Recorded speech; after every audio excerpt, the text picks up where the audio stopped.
Hello friends, स्वागत है आप सभी का हमारे चैनल असम कॉम्पिटिटिव एकेडमी में। आज इस सेक्शन पे हम जनरल मैथ्स के सवालों को सॉल्व करेंगे जो आपका एग्रीकल्चर, आपका पीएनआरडी, असम पुलिस, सोशल वेलफेयर, सभी स्टेट एग्जाम्स और सभी सेंट्रल एग्जाम्स में भी आपका हेल्प करेगा। ये सवाल आपका बैंकिंग, आईबीपीएस, रेलवेज ये सब में भी अगर आप इनको समझे देन इस कॉन्सेप्ट को यूज करके आप उन क्वेश्चंस को भी सॉल्व कर पाओगे जो आपका ये बैंकिंग, आपका रेलवेज ये सब में आता हो। तो चलिए देखते हैं कि पहला क्वेश्चन क्या है। Dheeraj invested an amount of rupees 25,000 at 20% per annum rate of interest for 18 months. If interest is compounded half yearly, then find the compound interest. तो देखिए ये compound interest का सवाल है। हमें जो compound interest जो बनेगा एक प्रिंसिपल पे वो हमें बताना है। तो सपोज हम लोग एक प्रिंसिपल हमने लिया है यहाँ पे, सपोज ये है प्रिंसिपल आपका। तो एक टाइम दिया गया है, इस टाइम के बाद आपका ये जो अमाउंट बनेगा इस पे कितना इंटरेस्ट आएगा वो है इस क्वेश्चन का डिमांड। तो हमें इस इंटरेस्ट को बताना है कि टोटल इंटरेस्ट कितना होगा इस प्रिंसिपल और इस अमाउंट के ऊपर। ओके, तो देखते हैं अभी क्वेश्चन में क्या दिया गया है। तो धीरज ने इन्वेस्ट किया कितना, आपका 25,000 उसने इन्वेस्ट किया है। ओके, तो 25,000 इन्वेस्ट किया उसने 20% पर एनम के रेट पे। तो 20% पर एनम ईयरली रेट पे उसने इन्वेस्ट किया है और उसने इन्वेस्ट किया कितने दिन के लिए, 18 मंथ्स के लिए है। तो इंटरेस्ट बोला गया है कि इंटरेस्ट जो है वो आपका हाफ ईयरली कंपाउंड हुआ है। तो हाफ ईयरली हुआ है मतलब 18 मंथ्स है, तो आपका कितना होगा, आपका 6 मंथ्स का वो ड्यूरेशन हो जाएगा। 6 मंथ्स का ये ड्यूरेशन हो जाएगा। तो जब 6 मंथ्स का ड्यूरेशन पे ये है और 20% पर एनम आपका रेट ऑफ इंटरेस्ट है, तो आपका 6 मंथ्स का कितना होगा, वो सिंपली 20/2 हो जाएगा आपका। ये 10% पर 6 मंथ्स के लिए हो जाएगा, ये 10% हो जाएगा। और 18 मंथ जब दिया गया है तो 3 सेक्शन पे डिवाइडेड है, तो हमें जो इंटरेस्ट है वो बताना है। तो फिर हम लोग इसको शुरू कैसे करेंगे, देखिए इसमें हम 10%, देखिए ये जो बोला गया है, ये जो 10% है ये आपका बढ़ के कितना हो जा रहा है इधर। ये जब बढ़ रहा है फिर से ये जो यहाँ पे एक अमाउंट आ रहा है, फिर इस पे आपका इंटरेस्ट कैलकुलेट हो रहा है इस अमाउंट पे। फिर यहाँ पे आपका ये जो अमाउंट बन रहा है ये आपका प्रिंसिपल हो जा रहा है और यहाँ पे जाके ये फिर से अमाउंट हो रहा है। तो हम इसमें सक्सेसिव का मेथड यूज करेंगे। तो सक्सेसिव क्या है, देखिए तो यहाँ पे अगर हम लोग का 10% से ये इंक्रीज हो रहा है ना, तो 10% जाके यहाँ पे आपका ये 11 हो जाएगा, 11%। और फिर यहाँ से ये 10% से होगा तो ये आपका 10 इधर हो जाएगा और इधर 11 हो जाएगा। और सेम वे में जब थर्ड मंथ के लिए जो 18th मंथ है उसमें ऐसा हो जाएगा। तो इसको हम लोग वर्टिकली यहाँ पे मल्टीप्लाई कर देंगे। तो वर्टिकली मल्टीप्लाई करेंगे तो ये कितना हो जाएगा, ये हो जाएगा आपका 1000 और 11 इंटू 11 क्यूब हो जाएगा आपका 1331। तो देखिए ये जो 1000 है ये आपका बन गया प्रिंसिपल और ये जो 1331 है ये आपका बन गया अमाउंट। तो इसका जो डिफरेंस है वही तो हमें बताना है, इसका जो डिफरेंस है वही तो हमें बताना है, वही है आपका इंटरेस्ट। तो इंटरेस्ट कितना आएगा आपका, ये 3331 आएगा, 33331 यूनिट्स आएगा आपका इंटरेस्ट। ठीक है, लेकिन ये फाइनल आंसर नहीं है। तो देखिए ये जो 1000 यूनिट्स है इसको हमें कन्वर्ट करना होगा। ये जो 1000 यूनिट्स है ये कितना दिया गया है, 1000 यूनिट्स है, ये आपका है कितना, धीरज ने इन्वेस्ट किया था, आपका प्रिंसिपल जो है 25,000 है। तो ये आपका 25,000 हो गया। तो 1 यूनिट कितना हुआ, 1 यूनिट जब हुआ 25,000/1000 कितना हो जाएगा आपका 1, ये 25 हो जाएगा। 1 यूनिट हो जाएगा आपका 25। तो हमें बताना क्या है, हमें बताना है इंटरेस्ट। तो इंटरेस्ट है कितना, 331 यूनिट्स। तो सिंपली जो टोटल इंटरेस्ट है वो होगा आपका 331 इंटू 25। तो 331 इंटू 25 आप मल्टीप्लाई करोगे या फिर आप सिंपली ऐसा भी कर सकते हो। देखिए 331 है ना, तो 25 इंटू 300, 25 इंटू 3 कितना होगा आपका 75 होगा। तो ये 750 हो जाएगा। और 31 है, फिर 25 इंटू 30 मल्टीप्लाई कर दो आप, 25 3 जा 75, ये यहाँ पे 7500 होगा, सॉरी।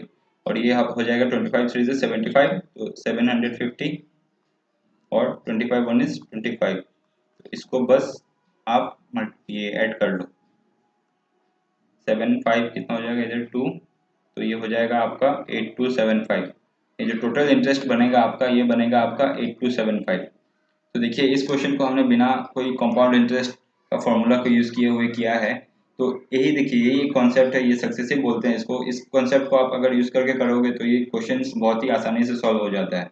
ये जो रेशियो, ये जो परसेंटेज दिया दिया जाता है इसे हमें बस कन्वर्ट करना होता है। तो कन्वर्ट करना होता है तो इसको इसका कॉन्सेप्ट जो है आपको क्लियर होना चाहिए। पहले भी हमने इस कॉन्सेप्ट को लेके हमने एक वीडियो बनाया हुआ है, परसेंटेजेस पे हमने आपको समझाया है कि कैसे इसको कोई भी परसेंटेज वैल्यू को फ्रैक्शन में कन्वर्ट करके उसको रेशियो पुट करके हम उसको सॉल्व करते हैं। तो चलिए बढ़ते हैं अगले क्वेश्चन में, उसमें हम लोग देखते हैं कि क्या है। At the time of birth of sun father was 29 years old, while at the time of birth of daughter mother was 27 years old. If daughter is 5 years younger than the son, then find present age of others. Then find present age of others age is then find present age of others age is what percent more than present age of mother. If present age of daughter is 8 years. चलिए ये तो बड़ा ही टेढ़ा सा सवाल है, लेकिन इसको हम लोग सॉल्व करेंगे। तो कैसे किया जाए इसको, पहले हम लोग सबको लिख लेते हैं कि सन डॉटर, पहले हम लोग सबका बारे में इधर लिख लेते हैं, सन डॉटर फादर और मदर।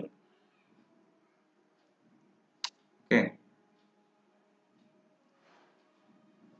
तो पहले क्या बोला गया है, at the time of birth of sun father was 29 years old, तो इसको हम लोग बाद में करेंगे। While at the time of birth of daughter mother was 27 years old, तो ये भी बाद में करेंगे। देखिए प्रेजेंट एज को पहले हम लोग कंसिडर करेंगे, तो प्रेजेंट एज कहाँ बोला गया है, प्रेजेंट एज बोला गया है present age of daughter is 8 years। ठीक है, तो हम लोग डॉटर का प्रेजेंट एज को यहाँ पे लिखेंगे 8 years। ओके, उसके बाद हम लोग इसको, अच्छा ठीक है, इसको हम पीछे से पढ़ते हैं। Then find present if daughter is 5 years younger than the son, तो 5 years younger है, मतलब सन का एज कितना होगा, मतलब सन से 5 years वो छोटी है, तो उसका अगर एज अभी 8 years हो रहा है और वो 5 years छोटी है, इसका मतलब सन का प्रेजेंट एज होगा 8 + 5 यानी कि 13 years हो रहा होगा उसका प्रेजेंट एज। उसके बाद देखते हैं क्या दिया गया है, at the time of birth of sun father was 29 years old, तो फादर वॉज 29 years old, तो at the time of birth, तो अभी अगर उसका 13 years है, तो at the time of birth जब वो 29 years के थे, तो कितना हो जाएगा ये 29 + 13 हो जाएगा फादर का प्रेजेंट एज, दैट इज आपका 42। और उसके बाद मदर का प्रेजेंट एज कितना बोला गया है, इफ डॉटर इज 5 years नहीं old, while at the time of birth of daughter mother was 27 years old, तो जब डॉटर का जब बर्थ हुआ तो मदर का एज कितना था, 27 years था। तो सिंपली ये क्या हो जाएगा, 8 + 27 हो जाएगा, क्योंकि अभी अगर उसका डॉटर का प्रेजेंट एज 8 years है और उस टाइम पे 27 years था, देन मदर का प्रेजेंट एज हो जाएगा 8 + 27, ये हो जाएगा आपका कितना 35। तो हमें क्वेश्चन में बोला किया गया है, if daughter is 5 years younger than the son, then find present age of father's age is what percent more than present age of mother। तो what percent more than present age of mother हमें ये निकालना है, ये है हमारा question का motive. तो ये हम लोग कैसे निकालेंगे, present age of what percent more than present age of mother, तो इसको हम लोग बस परसेंटेज में पुट करेंगे। आपका जो 42 है फादर का जो एज है, उनसे हम मदर का एज सब्ट्रैक्ट करेंगे और डिवाइड बाय हम 35 करेंगे, बिकॉज हमें मदर के रेस्पेक्ट में निकालना है। तो ये कितना हो जाएगा अपना, 42 - 35 हो जाएगा आपका 7, तो 7/35 × 100 हो जाएगा आपका 5, और ये हो जाएगा आपका 2, सॉरी यहाँ पे 100% होगा, तो हमारा कितना परसेंट निकल के आएगा, हमारा परसेंटेज आएगा वो होगा आपका 20%। तो इसमें कौन सा ऑप्शन करेक्ट होगा, ये हो जाएगा आपका बी, 20% ये वाला जो होगा ये करेक्ट आंसर होगा। तो देखिए इसको भी हमने कितना इजीली सॉल्व कर लिया है। देखिए दोस्तों, मैं रिक्वेस्ट करूंगा आप सभी से कि इस वीडियो के एंड तक आप बने रहें, सो दैट ये कॉन्सेप्ट्स जो है आपको समझ आए एंड आपका भी ये एग्जाम में हेल्प हो एंड ये हमारा भी हेल्प करे, क्योंकि हमारा चैनल अभी नया है, हमने इसको रिसेंटली शुरू किया है एंड मैं आपसे सपोर्ट का उम्मीद करता हूँ। सो मैं एक्सपेक्ट करूंगा कि आप इसको पूरा एंड तक देखें एंड हमारे चैनल को भी ग्रोथ करने में आप हमारा मदद करें। तो बढ़ते हैं अगले क्वेश्चन की तरफ। Question number 3, a boy and 6 girls can complete a piece of work in 15 days, while 7 boys and 3 girls can complete the work in 12 days. What is the ratio of efficiencies of a girl and boy? तो देखिए ये तो time and work वाला question आ गया। तो इसका concept आपको अगर आप फॉर्मूला हिसाब से पुट करने जाओ तो ये आपका बहुत लेंदी हो जाएगा, ये पूरा पेज आपका जो है ये भर जाएगा अगर आप उस फॉर्मूला के हिसाब से करने जाओ, एक्स पकड़ के करने जाओ तो। लेकिन हम लोग ऐसा नहीं करेंगे, हम लोग कैसे करेंगे, हम लोग पहले बॉयज़ एंड गर्ल्स का जो, देखिए क्वेश्चन की तरफ बढ़ते हैं। ये क्या बोला गया, 4 boys and 6 girls can complete a piece of work in 15 days। तो क्वेश्चन का अकॉर्डिंग टू क्वेश्चन हमें जो बोला गया है उसको हम लिख लेते हैं, ठीक है। तो क्या बोला गया है यहाँ पे, 4 बॉयज है और 6 गर्ल्स है। 6 girls can complete a piece of work in 15 days. तो ये कितने दिन पे कंप्लीट कर रहे हैं, ये 15 डेज पे कंप्लीट कर रहे हैं, ओके। और while 7 boys and 3 girls can complete the work in 12 days।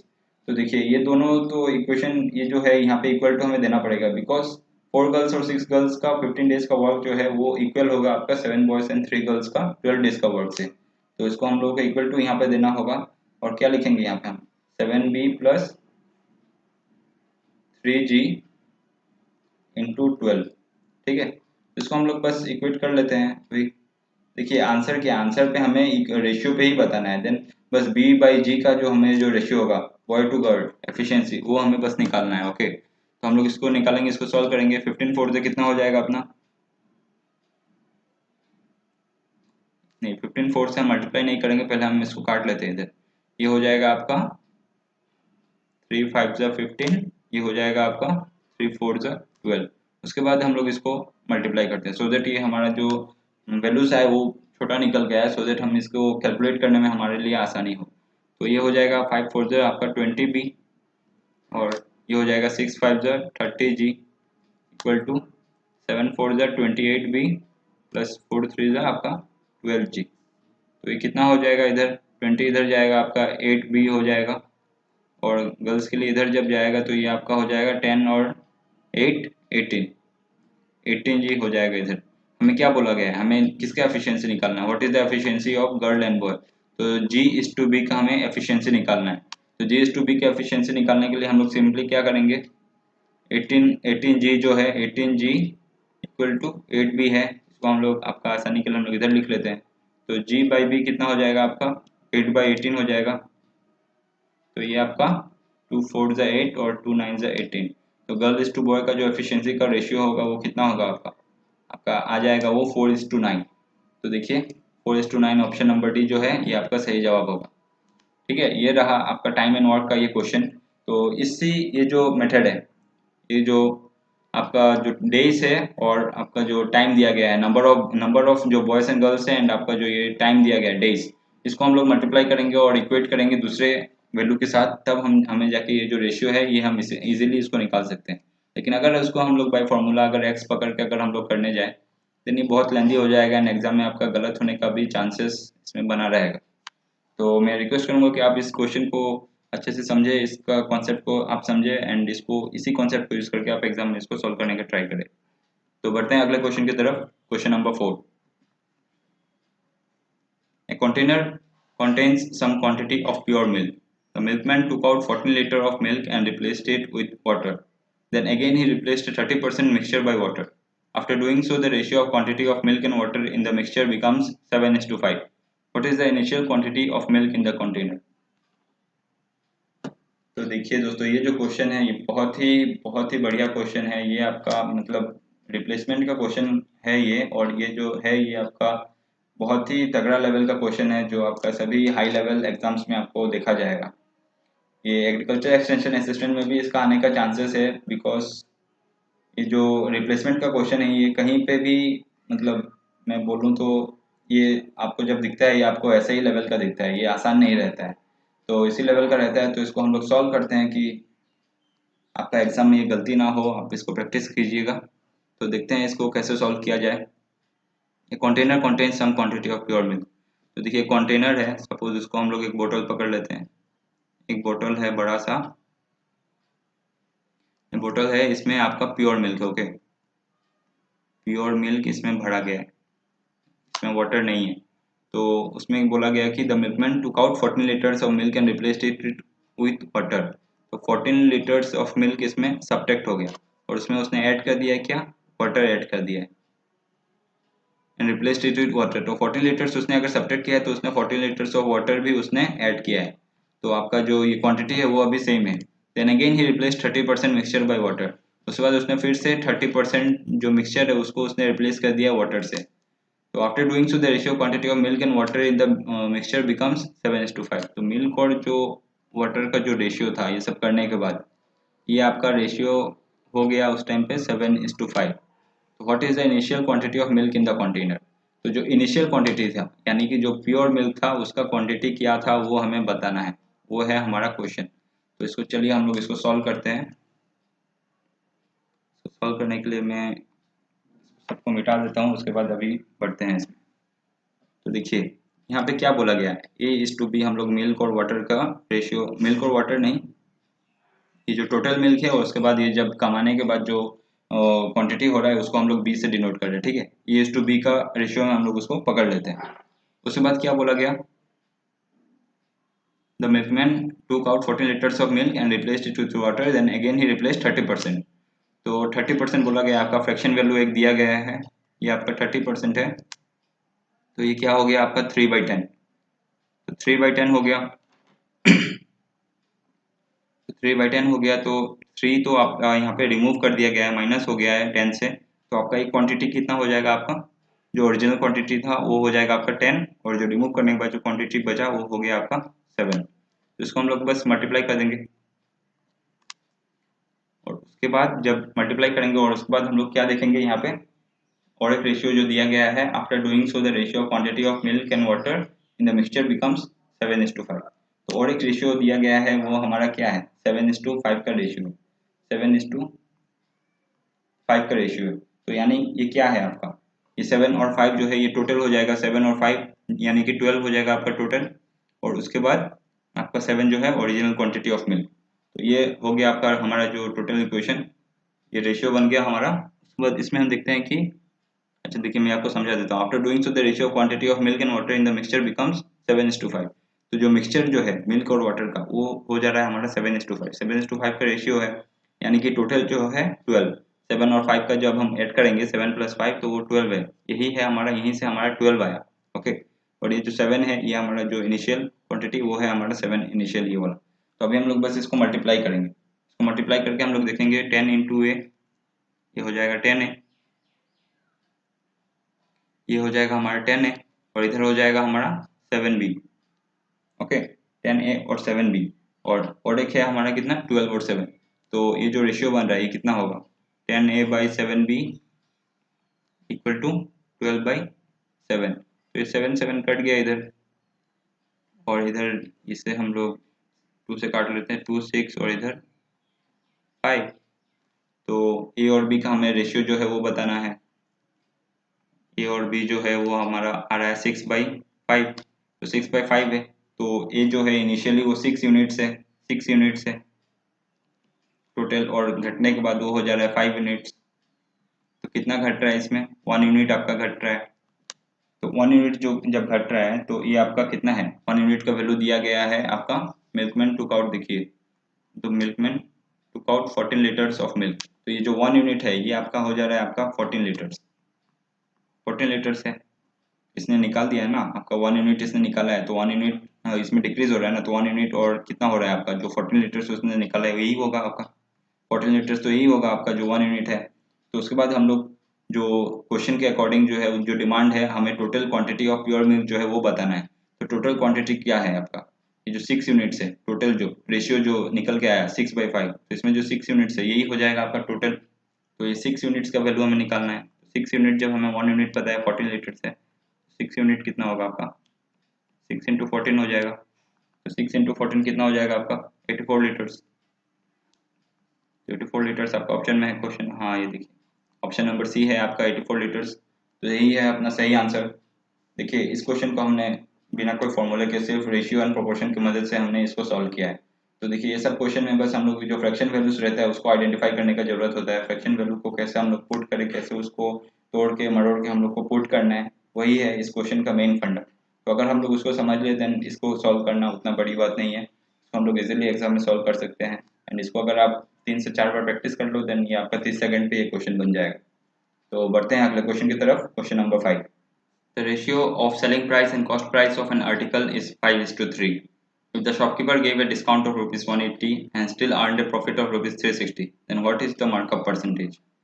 तो देखिए ये प्रॉफिट एंड लॉस सॉरी, ये आपका selling price and cost price का ऊपर आपका क्वेश्चन आ गया है। तो देखते हैं इसको पहले हम लोग सॉल्व कैसे करें। इसको देखिए हम लोग मार्क कर देते हैं, पहले कॉस्ट प्राइस को लिख देते हैं यहाँ पे, फिर आपका सेलिंग प्राइस को लिख देते हैं, और यहाँ पे मार्क प्राइस को हम लोग लिख देते हैं। तो क्या बोला गया है, the ratio of selling price and cost price of an article is 5:3।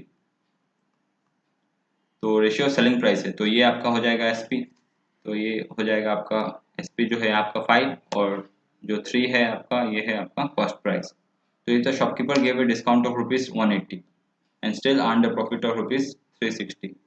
तो उसने डिस्काउंट दिया है, उसने डिस्काउंट दिया मतलब कितना, ये आपका डिस्काउंट है मतलब मार्केट प्राइस के ऊपर डिस्काउंट होता है, ये होता है आपका मार्केट प्राइस के ऊपर। उसने डिस्काउंट दिया है आपका ₹180 का उसने डिस्काउंट दिया है and still earn the profit of ₹360, फिर भी उसका प्रॉफिट जो है वो है 360। Then what is the markup percentage, तो हमें मार्कअप परसेंटेज का वैल्यू बताना है। तो देखते हैं इसको कैसे सॉल्व करें।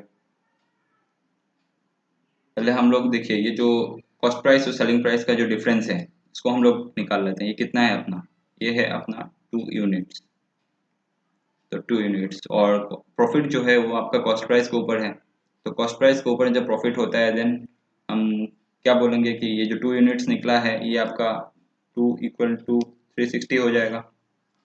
तो 2 इक्वल टू जब 360 है तो 1 यूनिट का वैल्यू कितना होगा, 1 यूनिट का वैल्यू हो जाएगा आपका 180।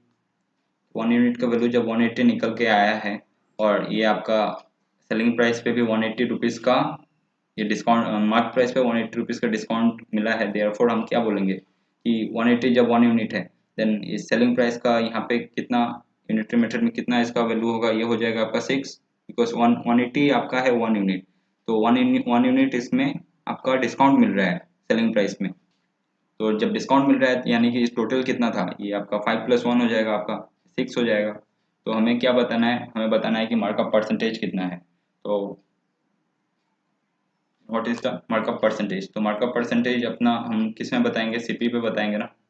तो सीपी पे जब बताएंगे तो इसमें कितना डिफरेंस है, इसमें डिफरेंस है अपना 6 - 3 = 3 का 3 यूनिट्स का डिफरेंस है।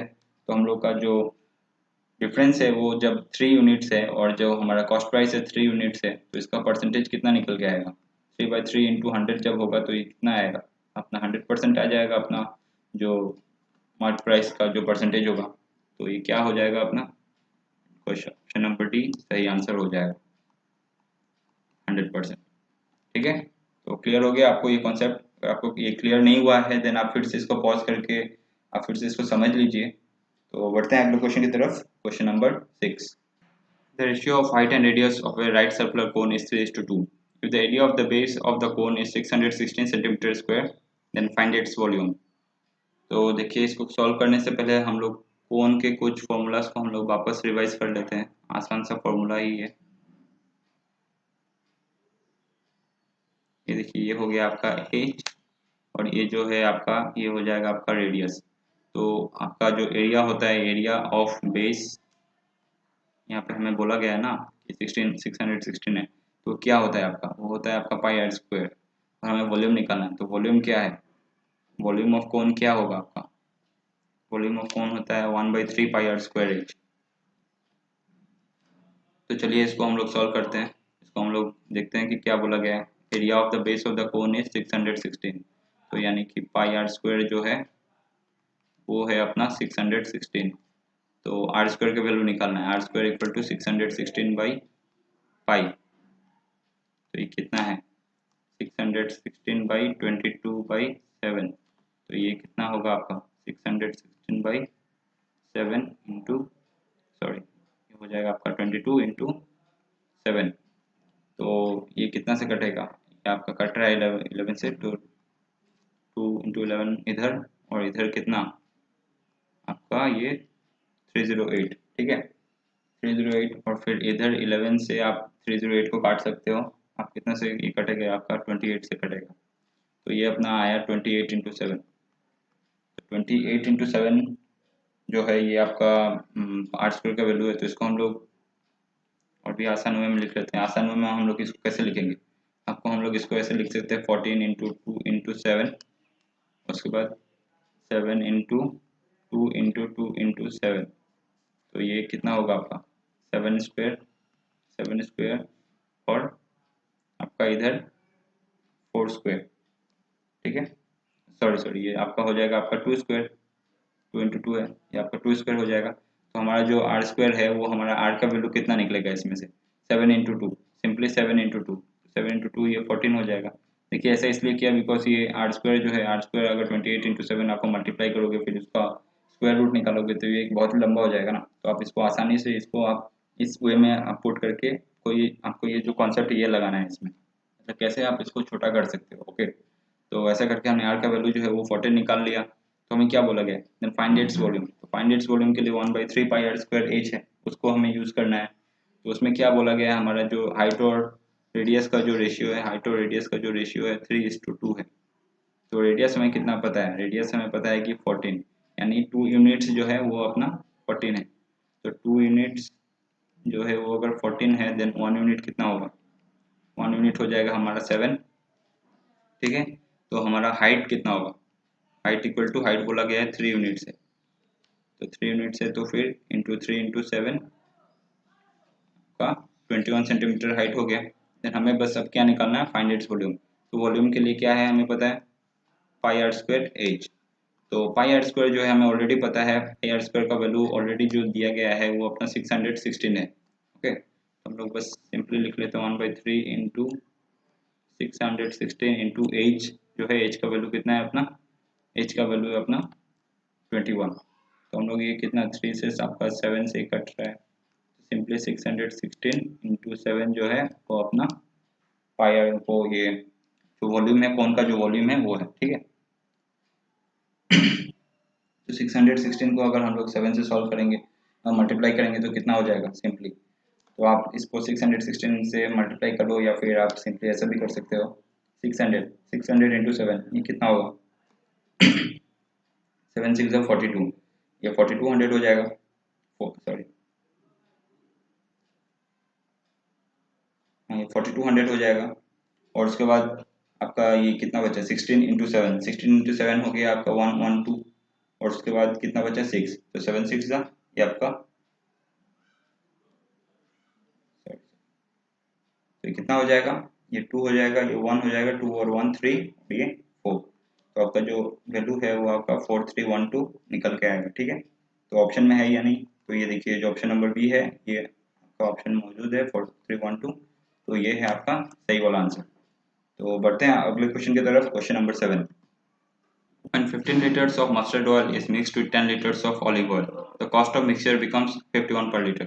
देखिए इसमें क्या है, ये 15 लीटर्स ऑफ मस्टर्ड ऑयल है तो इसको हम लोग एम से लिखते हैं, और 10 लीटर्स ऑफ ऑलिव ऑयल है तो इसको हम लोग वो लिख देते हैं, यानी कि 15 लीटर्स ऑफ मस्टर्ड और 10 लीटर्स ऑफ ऑलिव ऑयल। तो इसका हम लोग का रेशियो क्या होगा, 5 से 15 ये तो 10, तो ये आपका 3:2 का रेशियो बन रहा है, इधर 3:2 का रेशियो बन रहा है। उसके बाद क्या बोला गया है, the cost of mixture becomes 51 पर लीटर। इसका जो कॉस्ट है वो आपका निकल के आ जा रहा है, कितना कॉस्ट है आपका 51 पर लीटर। ठीक है, तो if the ratio between the cost of mustard oil and olive oil is 3:4, तो जो कॉस्ट ऑफ जो मस्टर्ड ऑयल है और ऑलिव ऑयल है ये आपका रेशियो है आपका 3:4।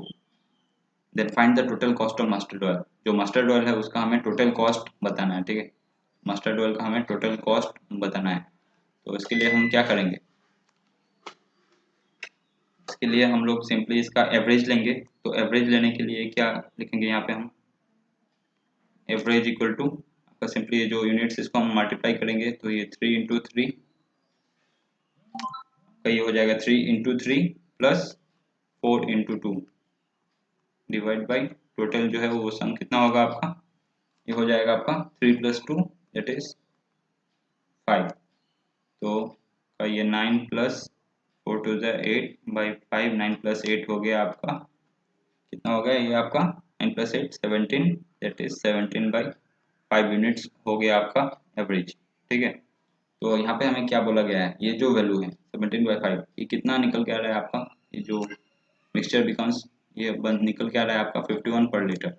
17/5 जो है वो आपका निकल के जब आ रहा है 51,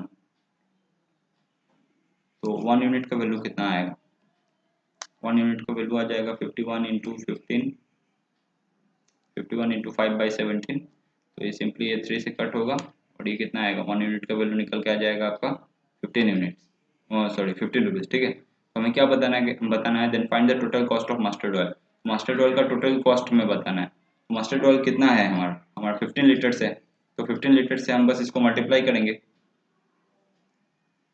सॉरी ये तो 3 यूनिट्स है, 3 यूनिट्स है। देन हमें क्या बताना है, total cost of mustard oil जब बताना है, then 3 units into per unit का जो वैल्यू है उससे हम मल्टीप्लाई करेंगे, तो कितना आ जाएगा हमारा 15 इंटू 3, 15 इंटू 3 हो जाएगा ये 45।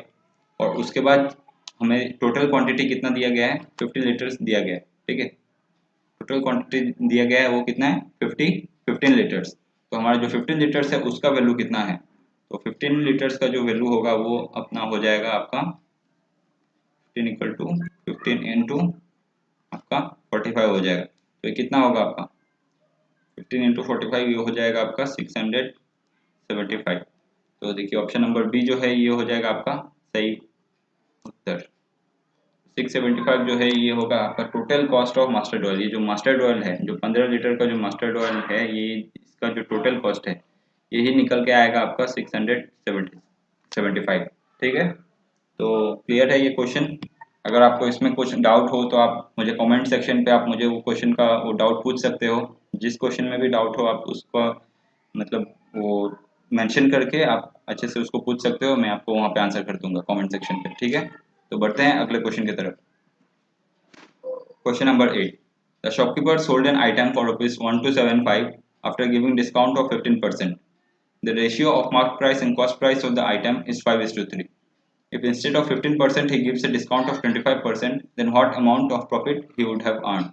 तो जो प्रॉफिट है वो हमें बताना है, जो फाइनल प्रॉफिट है वो कितना होगा वही हमें बताना है, ठीक है। तो इसमें क्या बोला गया है देखिए, shopkeeper sold an item for ₹1275 after giving discount of 15%। तो जो 15% है उसका हम लोग फ्रैक्शन वैल्यू लिख लेते हैं। 15% क्या है आपका, 15% है आपका हो जाएगा 3/20। तो मार्क प्राइस कितना है और सेलिंग प्राइस कितना है, सेलिंग प्राइस और मार्क प्राइस का हमें रेशियो यहाँ पे हम निकाल लेते हैं पहले, मार्क प्राइस और selling price. Sold an item for ₹1275, ठीक है। तो अगर देखिए ये जो 20 हो जाएगा ये हमारा जो है ये मार्क प्राइस हो जाएगा, और 20 - 3 जो हो जाएगा वो सेलिंग प्राइस हो जाएगा, बिकॉज डिस्काउंट जो है 15% है, ठीक है। तो डिस्काउंट जब है 15% यानी कि जो बेस होगा डिनोमिनेटर वही हो जाएगा आपका मार्क प्राइस, और इसका जो डिफरेंस होगा 20 - 3 17 वही हो जाएगा आपका सेलिंग प्राइस। तो ये मार्क प्राइस हो गया 20 और सेलिंग प्राइस हो गया आपका 17। तो ये हो गया हमारा केस 1, ठीक है, केस 1। अब हमें इसमें क्या सीपी को भी निकालना ही होगा। तो the ratio of mark price and cost price of the item is 5:3। अभी और एक हमें क्या पता है, ये जो रेशियो है कॉस्ट प्राइस और जो मार्क प्राइस का, उसका रेशियो है अपना 5:3, ठीक है। If instead of 15% he gives a discount of 25%। तो इसको देखिए ये जो सीपी और एमपी है 3:5 है, और यहाँ पे मार्क प्राइस है आपका 20। तो इसको हम लोग कॉमन यूनिट्स में रख लेते हैं, तो यहाँ पे भी हम लोग सीपी का वैल्यू बता पाएंगे। तो ये जो अगर हम लोग इसको 4 से मल्टीप्लाई करें, क्योंकि रेशियो है इसको हम लोग इजीली मल्टीप्लाई कर ही सकते हैं, तो ये कितना हो जाएगा 4 3 12 हो जाएगा आपका, और ये हो जाएगा 5 4 20। तो मार्क प्राइस और कॉस्ट प्राइस का जो इधर आ रहा है वो अपना कितना आ रहा है 12:20 आ रहा है, और यहाँ पे भी 20 है। तो हम लोग सिंपली यहाँ पे कितना लिख सकते हैं, सीपी का जो वैल्यू होगा वो हो जाएगा 12। तो 12:17:20 हो जाएगा अपना CP:SP:MP, ठीक है। तो अब हम लोग इसमें क्या करें, ये हो गया अपना केस 1, इसको हम लोग केस 1 पकड़ लेते हैं, ठीक है। तो अभी देखते हैं कि केस 2 पे क्या है। If instead of 15% he gives a discount of 25%। तो अगर 25% का डिस्काउंट दिया गया है, then what amount of profit he would have earn. तो अगर 25% का डिस्काउंट दिया है तो यानी 25% कितना हो जाएगा, 25% आपका हो जाएगा 25% इक्वल टू 1/4। 25% का 1/4 हो जाएगा। तो डिस्काउंट दिया है यानी 20 मार्क प्राइस पे डिस्काउंट है, तो 1/4 इंटू 20, तो ये कितना हो जाएगा आपका 5 हो जाएगा, 5 होगा ना आपका, 5 4 20। तो ये आपका जो मतलब मार्क प्राइस पे जो डिस्काउंट है वो आपका निकल के आएगा कितना 5। तो ये कितना है, ये आपका 5 यूनिट्स का डिफरेंस यहाँ पे क्रिएट होगा ना। तो ये जो डिफरेंस है वो हमें यहाँ पे पुट करना है। तो MP SP और हम CP इसको लिख लेते हैं। तो CP जो है 12 है, वो यहाँ पे भी केस 2 पे भी CP जो है वो 12 ही रहेगा। केस 2 लिख लेते हैं, केस 2। तो यहाँ पे सीपी जो है वो भी यहाँ पे 12 रहेगा ही, क्योंकि कॉस्ट प्राइस तो सेम ही होगा। और देखिए मार्क प्राइस पे 5 का डिफरेंस हो रहा है, तो मार्क प्राइस जब 20 है तो ये भी सेम रहेगा। और इसका डिफरेंस कितना आ जाएगा, ये डिफरेंस निकल के जब 5 माइनस होगा तो ये हो जाएगा अपना 15। ठीक है, 20:15:12 हो जाएगा। ये सेकंड केस में ये रेशियो बन के आएगा। तो हमें क्या बताना है, if the instead of 15% he gives 25%, what amount of profit he would have earn. तो प्रॉफिट जो है वो हमें बताना है। तो प्रॉफिट तो अपना कॉस्ट प्राइस के ऊपर निकलेगा। तो कॉस्ट प्राइस के ऊपर कितना है, अपना डिफरेंस है 3 यूनिट्स का डिफरेंस है। तो 3 यूनिट्स का वैल्यू हमें बताना है, 3 यूनिट्स कितना निकल के आएगा। तो उसके लिए पहले जो वैल्यू दिया गया है 1275, इससे हम लोग पुट करके देखेंगे कि कहाँ पे इसको पुट करके हम कुछ यूनिट में हम लोग वैल्यू निकाल पाए।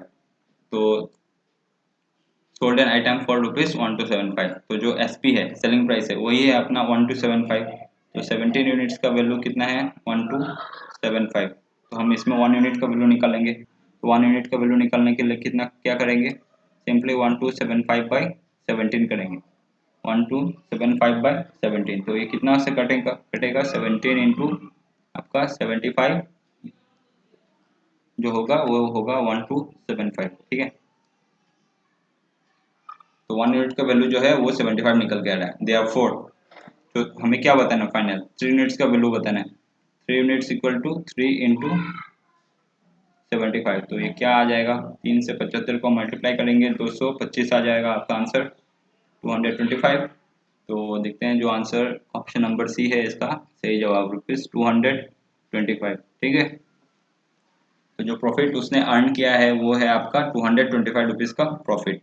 तो जिसका कॉस्ट प्राइस देखिए आप, ये जो क्वेश्चन था ये प्रॉफिट एंड लॉस का बहुत ही सही वाला क्वेश्चन था। इसको आप इस कॉन्सेप्ट से पुट करके जब करेंगे और इसको आप 3-4 बार प्रैक्टिस कर लेंगे ना, तो ये क्वेश्चन आपका मतलब इस टाइप के क्वेश्चंस को आप बहुत आसानी से सॉल्व कर पाओगे। ये क्वेश्चन मतलब मैं आपको क्या बोलूँ, ये सभी टाइप के एग्जाम्स में ये पूछा ही गया है। आपका स्टेट गवर्नमेंट पकड़ो, आप कोई भी सेंट्रल गवर्नमेंट का एग्जाम पकड़ो, इस टाइप का क्वेश्चन आता ही आता है। तो इसको इस कॉन्सेप्ट से अगर आप सॉल्व करना सीख जाओ, देन आपको इस क्वेश्चन को सॉल्व करने के लिए कोई रोक नहीं सकता। तो हम बढ़ते हैं इसके साथ अगले क्वेश्चन में, क्वेश्चन नंबर 9 में बढ़ते हैं। ठीक है, question number 9, average marks scored bye 15 students is 80। If the marks of top and least scorer are excluded, then average becomes 82. If the ratio of marks of the top scorer and least scorer is 48:19, then marks of topper is what percent of the sum of marks scored by all the students. तो देखिए question में हम क्या करेंगे, इसमें हम लोग simply average का जो फॉर्मूला है उसके अकॉर्डिंग हम काम करेंगे। तो एवरेज क्या होता है आपका, ये जो सम बाय एन होता है। तो एवरेज इसमें बोला गया है क्या, average marks scored bye 15 students is 80।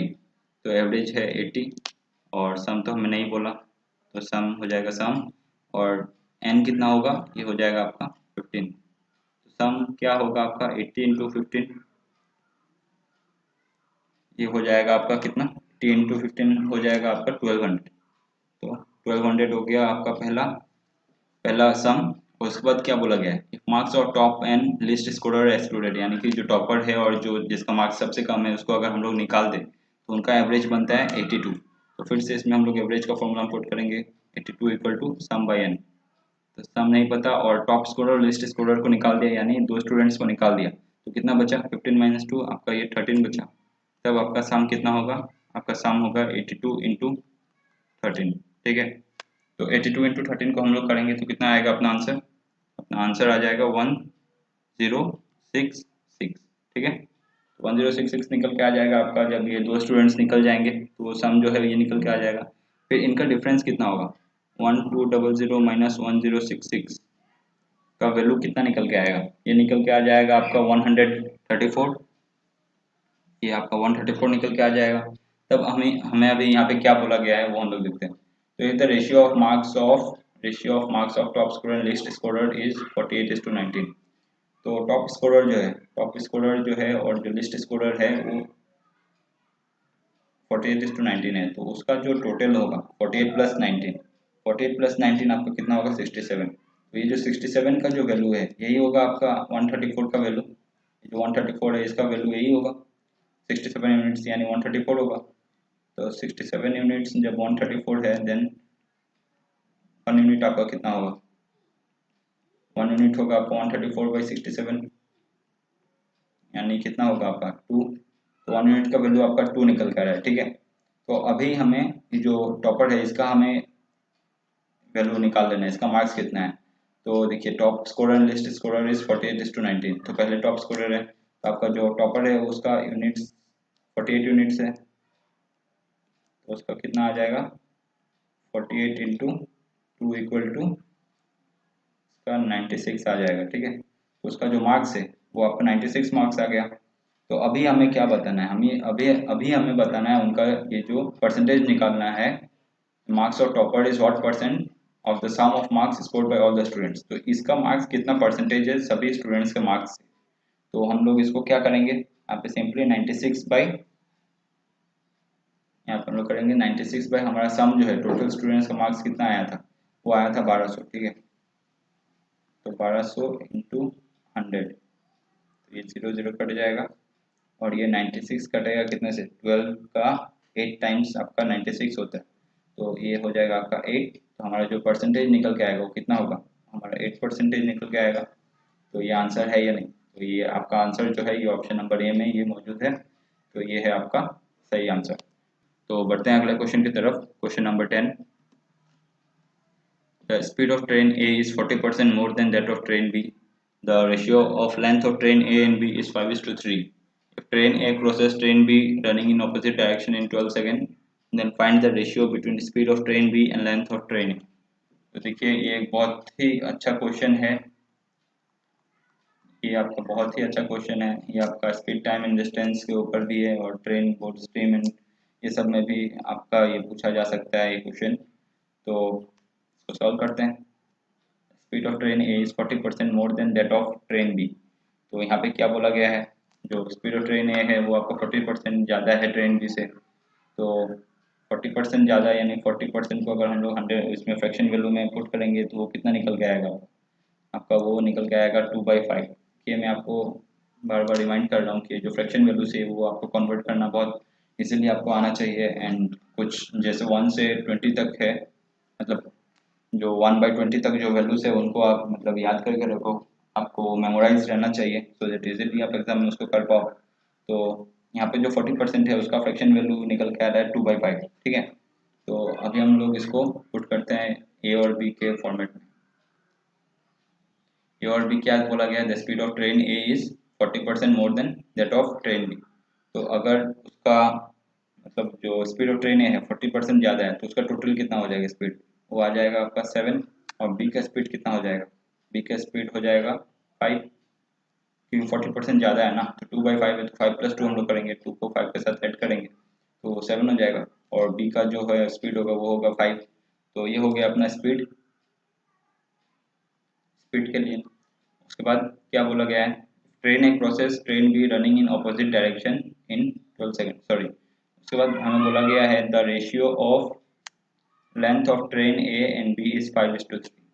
तो अभी तो डिस्टेंस डिस्टेंस क्या बोला गया है आपका, ये है रेशियो 5:3 के रेशियो में अवेलेबल है, ठीक है। उसके बाद क्या बोला गया है आपका, train A crosses train B running on opposite direction in 12 second. तो जो टाइम है वो बोला गया है 12 सेकेंड से। तो हम लोग ये देखिए स्पीड है डिस्टेंस है टाइम है, तो हम लोग इसको स्पीड टाइम एंड डिस्टेंस के इक्वेशन पे हम लोग इसको पुट कर लेते हैं। ठीक है, उसको पुट करने के पहले हम लोग इसको हम लोग 7 ए और बी के फॉर्म में लिख लेते हैं, ठीक है। तो ये आपका हो गया 7 ए और 5 है, और डिस्टेंस को हम लोग बी से लिख देते हैं 5 बी और 3 बी। तो अभी क्या बोला गया है 12 सेकेंड है उसका टाइम, तो हम लोग कैसे लिखेंगे, उसको हम लोग लिख देंगे 5+7, ये हो जाएगा आपका 12 ए, और 5+3 8। तो speed equal to distance by time, आपको फॉर्मूला पता होगा, v equal to s by t, v is the speed, s is the distance, t is the time, okay. v equal to s by t. क्या करेंगे, ये 7+5 जो है ये आपका हो जाएगा 12 a डिस्टेंस, स्पीड हो जाएगा, और डिस्टेंस हो जाएगा 5+3 8b, ठीक है। 8b और टाइम कितना है आपका 12 सेकेंड्स है। तो हम लोग इसको 12 को इधर लिख लेते हैं और इधर 8b/12 लिख लेते हैं, ठीक है। 8b/12। तो b बाई ए जो है ये कट के कितना होगा आपका 2/3 हो जाएगा इधर, 12 इक्वल टू 2/3। 3 और इधर ये बी और ए ऐसे ही रहेगा। तो उसके बाद हम लोग देखते हैं कि क्या किया जाए। तो देखिए बी और ए है, ठीक है, बी और ए है, 12 में 3 इसको लिख देते हैं इधर, और इधर नीचे हम लोग 2 लिख देते हैं। तो इधर ये कितना होगा 6। तो बी और ए का जो रेशियो है वो कितना होगा, बी और ए का जो रेशियो है वो आपका होगा 18/1। 18/1 आ जाएगा। और हम लोग जब रेसिप्रोकेट करेंगे ए बाई बी, तो ए बाई बी हो जाएगा अपना 1:18, ठीक है। तो हमें क्या बोलना है, then find the ratio between the, if train A crosses train B running in opposite direction to also find the ratio between the speed of train B and length of train A। तो speed of train B, तो speed of train B का speed कितना है यहाँ पे 5a है, और length of train है, लेंथ ऑफ ट्रेन है, लेंथ कितना है, लेंथ ऑफ ट्रेन है आपका 5b। तो 5a बाई 5b है, तो 5 5 कैंसिल, आपका a बाई बी।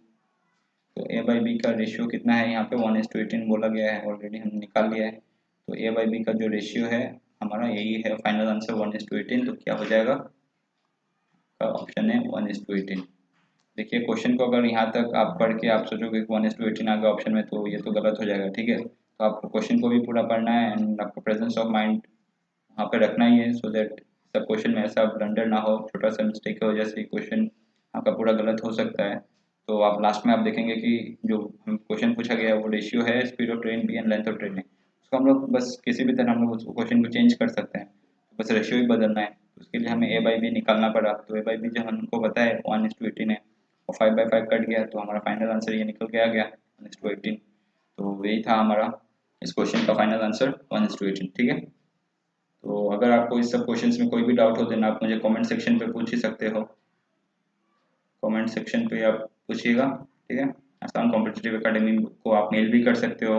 आपका हम फेसबुक पेज है हमारे लिए, इस चैनल का जो फेसबुक पेज है इसमें भी आप अपना डाउट से सब पूछ सकते हो, कोई भी डाउट हो कुछ भी हो आप मतलब किसी भी तरीके से आप हमें पूछ सकते हो, ठीक है। You can contact us in any of the ways, हम लोग सभी क्वेश्चंस को हम लोग सॉल्व करेंगे, हम लोग रिस्पॉन्ड करेंगे। तो इसी के साथ मैं एक्सपेक्ट करता हूँ कि आपने इस वीडियो को लाइक किया होगा, और अगर आपको अच्छा लगा होगा देन इसको आप शेयर भी कीजिए।